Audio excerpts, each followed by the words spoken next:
My name's Florian Bates. I'm 12 years old and a 7th grader at Alice Steele Middle School in Washington, D.C. My two favorite foods are pizza and egg rolls. I'm on the student council, I'm in the Scrabble club, and I plan to try out for soccer. I also work for the FBI. I know, that last one kind of comes out of the blue, doesn't it? Technically, they classify me as a covert asset, which sounds very James Bond spy-like, but only means they want to keep me a secret. After all, it would be pretty embarrassing for them to admit they get help from a 12-year-old. And it would be even worse if one of the guys on the 10 most wanted list showed up at my front door in a bad mood. So the covert part is good for both of us. Becoming a detective wasn't something I meant to do. It just sort of happened because I notice things other people don't. My brain's weird that way. It spots details that seem insignificant and snaps them together like puzzle pieces. The only people outside the bureau who are supposed to know my status are my parents and my best friend Margaret. But that changed the day the Romanian mafia kidnapped me after school.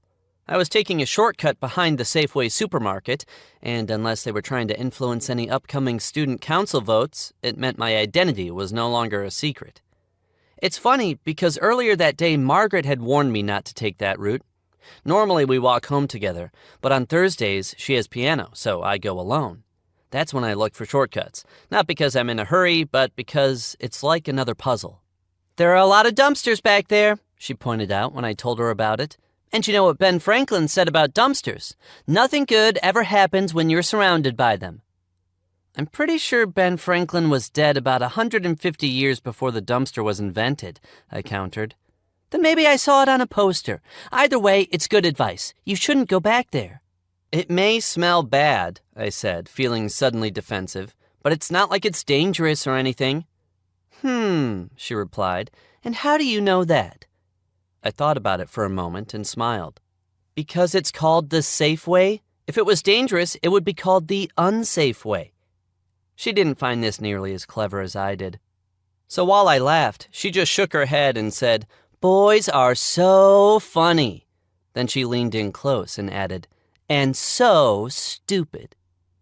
Considering I was kidnapped in the exact place she warned me not to go, I'd say that little nugget belongs on a poster too. In my defense, I was going to walk the long way, but it started raining and I didn't want to get soaked.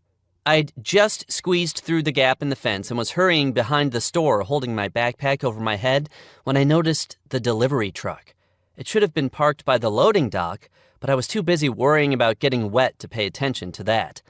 The rain was so hard I could see through its windshield only when the wipers swished across the glass. That's why I didn't notice the driver had gotten out and left the engine running. I figured someone was just sitting inside waiting for the storm to pass. When he stepped out from behind a dumpster, I almost crashed into him, which would have hurt because he was enormous. The sign on the truck said it belonged to a flower shop called the Happy Leprechaun, but this guy was neither.